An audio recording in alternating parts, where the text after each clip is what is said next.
Olá pessoal, meu nome é Márcia Soares e hoje nós vamos falar brevemente sobre a diferença entre a dor e o sofrimento na perspectiva espírita.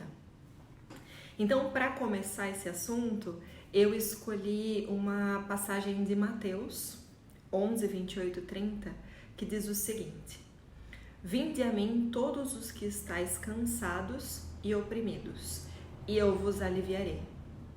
Tomai sobre vós o meu jugo e aprendei de mim, que sou manso e humilde de coração. E encontrareis descanso para as vossas almas, porque o meu jugo é suave e o meu fardo é leve. Nessa passagem do Evangelho de Mateus, Jesus oferece para nós um convite, né? Um convite para todos os que estão sofrendo, para todos os que sentem que estão carregando o peso, né, da dor e da opressão. Jesus promete, então, alívio e descanso para aqueles que escolhem se aproximar dele.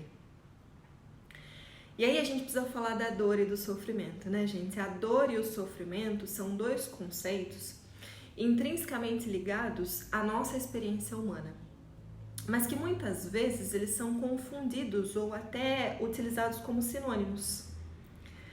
No entanto, se a gente parar para pensar um pouquinho, a gente vai perceber que essas duas palavras elas carregam significados muito diferentes e expressam aspectos diferentes da nossa jornada emocional e psicológica. Então, eu entendo que compreender a diferença entre a dor e o sofrimento é essencial para esse nosso processo de autodesenvolvimento, sabe? Para o gerenciamento adequado das nossas emoções, pela busca de uma vida mais equilibrada, mais plena. Então, nessa conversa, a minha intenção é explorar um pouquinho as nuances, né, desses conceitos e pensar em como lidar com eles de forma saudável e construtiva. Falando sobre a dor é uma resposta natural, biológica do nosso corpo, diante de estímulos que podem ser nocivos ou perigosos. Então, a dor é uma sensação física e muitas vezes ela serve como um mecanismo de proteção, um mecanismo de defesa, porque ela nos alerta sobre possíveis danos ao nosso organismo. Vamos pensar, quando a gente toca numa superfície quente, por exemplo, a gente sente a dor como um aviso para que a gente tire a nossa mão dali, né? Para evitar queimaduras, para evitar danos ao nosso organismo físico. Além da dor física, a gente também experimenta a dor emocional, né? A dor emocional ela pode surgir de eventos como a perda de um ente querido, por exemplo, o fim de um relacionamento, a frustração de um objetivo, né? Ou o fracasso em alcançar alguma coisa que de repente seja significativa para nós. E quando a gente fala de dores emocionais, a gente não consegue localizar a dor, apesar de sentir, não é verdade? Essa dor emocional também é uma resposta humana natural a esses eventos desafiadores, né, que a gente encontra aí ao longo do caminho. E é importante que a gente reconheça que sentir a dor emocional não é um sinal de fraqueza, não é um sinal de inadequação, mas é uma parte inerente da nossa condição humana, todos nós sentimos. Então, enquanto a dor é uma resposta imediata, né, e muitas vezes passageira, o sofrimento é um estado emocional prolongado e amplificado. Ele surge a partir da nossa relação com a dor. Então, em outras palavras, o sofrimento ele não está apenas vinculado àquele estímulo doloroso em si, sabe? A causa da dor, mas a nossa percepção, a nossa reação e a nossa interpretação dessa dor. O sofrimento, muitas vezes, gente, é resultado do apego excessivo a essa dor, onde nós nos identificamos com o que nós estamos sentindo e acabamos permitindo que aquilo defina a nossa realidade. É como se aquela dor fosse tudo que existisse naquele momento. O sofrimento também pode ser alimentado, gente, pela resistência à dor. Então é quando a gente luta contra o que está acontecendo e acaba desejando que as coisas sejam diferentes. Então, quando a gente não consegue acolher o que a gente está sentindo, também existe o sofrimento, né? Um exemplo disso, gente, é a dor causada pelo término de um relacionamento, né, amoroso. A dor do rompimento é natural e faz parte do luto e do processo de cura de cada um.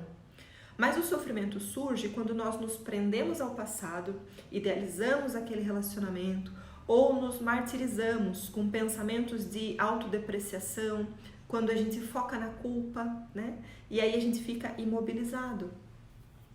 Então, o sofrimento, eu diria que é uma resposta emocional complexa, que pode ser intensificado pelos nossos padrões mentais e comportamentais.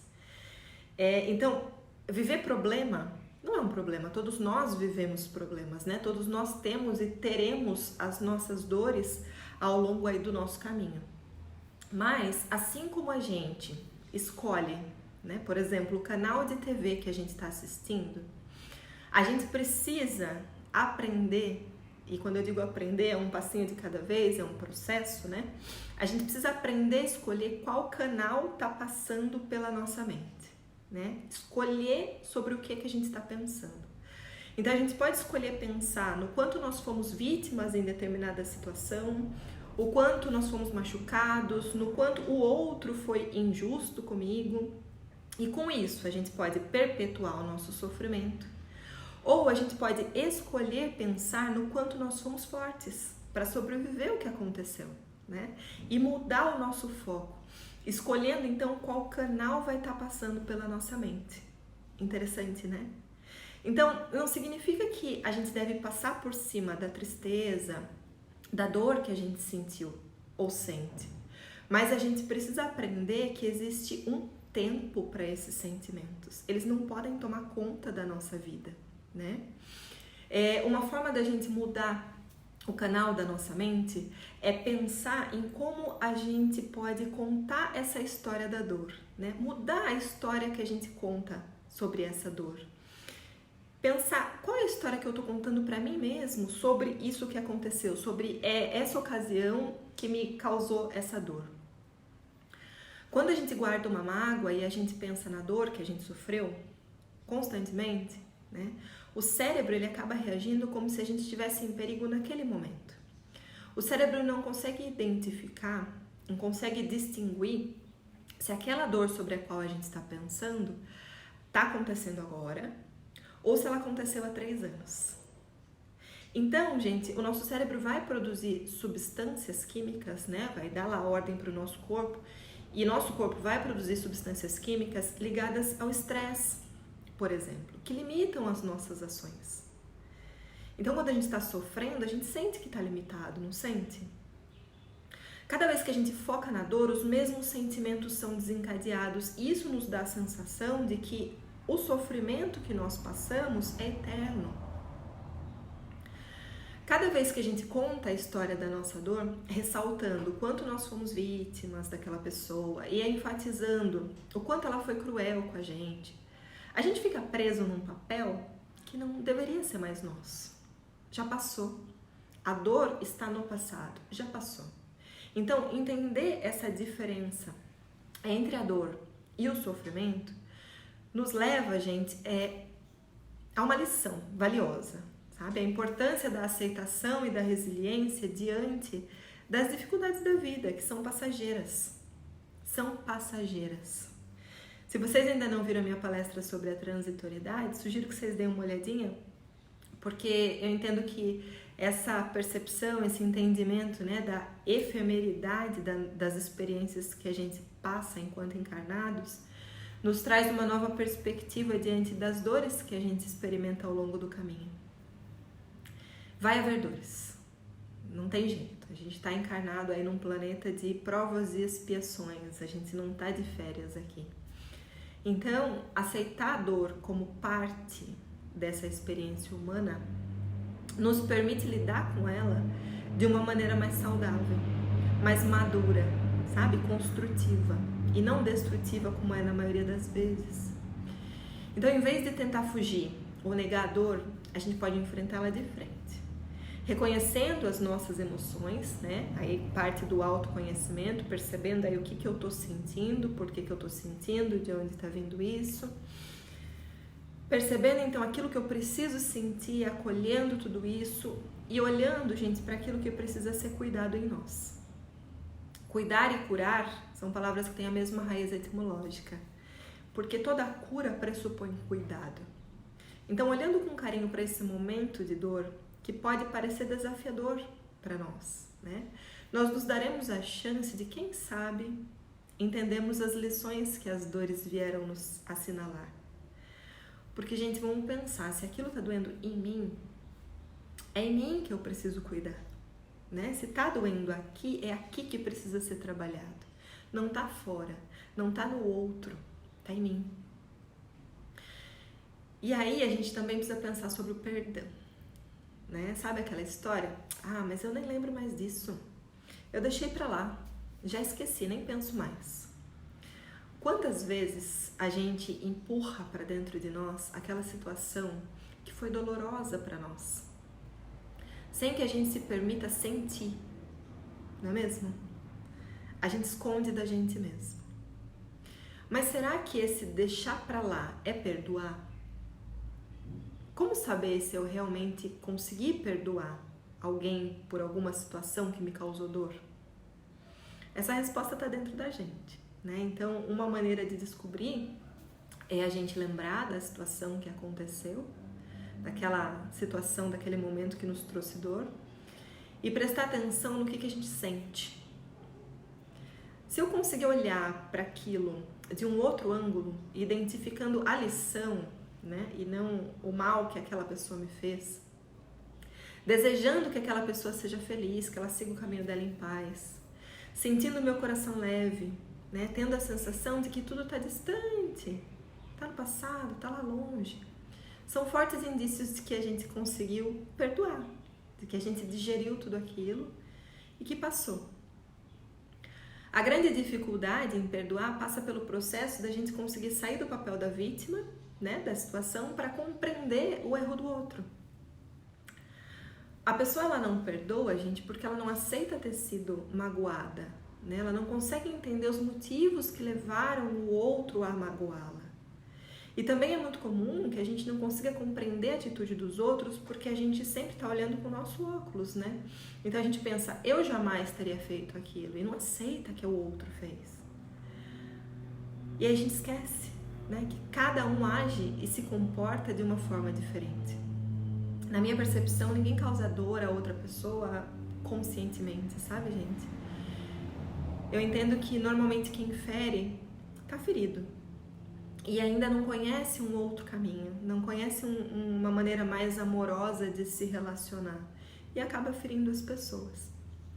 Então, os nossos sentimentos, eles resultam, né, dos processos, das nossas percepções, das nossas emoções, das nossas sensações acumuladas aí ao longo do nosso caminho. Não só desta vida que nós estamos vivendo agora, mas das vidas pretéritas também, né? E é através deles que a gente tem toda uma forma muito peculiar de sentir e agir perante o mundo. Cada um age de um jeito diferente. E a resiliência nessa história toda? A resiliência, gente, por sua vez, é uma habilidade poderosa, né, que nos permite lidar com as adversidades de uma forma mais positiva. Então, ela envolve toda a nossa capacidade de nos adaptar às mudanças, de aprender com os desafios e seguir em frente, mesmo diante de momentos dolorosos. Então, a resiliência, ela também não significa ignorar a dor, mas sim encontrar formas de crescer com ela e utilizar aquela experiência como uma oportunidade para a gente conseguir amadurecer emocionalmente. A nossa vida é essa constante aí montanha-russa, né, gente? De emoções, altos e baixos. E todos nós vamos enfrentar esses altos e baixos ao longo do caminho. Aprender a equilibrar a dor e o sofrimento é essencial para que a gente consiga manter a nossa saúde e o nosso bem-estar, para que a gente consiga seguir nesse caminho mais leves. Isso não significa que a gente precisa ser invulnerável, não é isso que eu tô dizendo. Não é pra gente evitar a dor a todo custo. Mas sim a gente encontrar um meio termo saudável em que a gente consiga reconhecer os nossos sentimentos sem nos deixar submergir completamente neles, sabe? Sem que eles tomem conta da gente. Sem que a gente tenha aquela sensação de que tá se afogando no meio daquela situação. Então, em resumo, a dor é uma resposta natural, é imediata, é uma resposta do nosso corpo a estímulos que são nocivos. Enquanto que o sofrimento é um estado emocional amplificado, que surge então da nossa relação com aquela dor. Compreender essa diferença é fundamental, para que a gente consiga enfrentar os desafios da vida com mais sabedoria e equilíbrio emocional. Aceitar a dor, gente, como parte dessa nossa experiência humana e cultivar a resiliência nos permitem crescer através das dificuldades, né? E encontrar significado para todas as nossas experiências, né? Então, o que aquela experiência veio me trazer? O que aquilo significa para mim? Bom, eu iniciei com uma citação bíblica e vou finalizar com uma outra citação bíblica. Lá em Salmos 35 diz assim: o choro pode durar uma noite, mas a alegria vem pela manhã. Então, esse versículo bíblico, ele nos lembra que a dor, ela é temporária. E que, assim como a noite, ela é seguida pelo dia, a alegria vai surgir, gente, após um período de tristeza, após uma dor, após uma dificuldade. Então, é só um lembrete, né, de que a esperança, de que a alegria podem ser restauradas mesmo depois das situações mais difíceis. A gente precisa então aprender, e de novo, quando eu digo aprender, é um processo, né? A gente precisa aprender a enfrentar a complexidade das nossas emoções e abraçar a nossa humanidade com mais compaixão. Isso vai nos ajudar a navegar pelo oceano da vida com mais resiliência, com mais gratidão pelas oportunidades de crescimento, né, que surgem no nosso caminho. As boas e as difíceis também. Eu agradeço imensamente pela oportunidade. Até a próxima.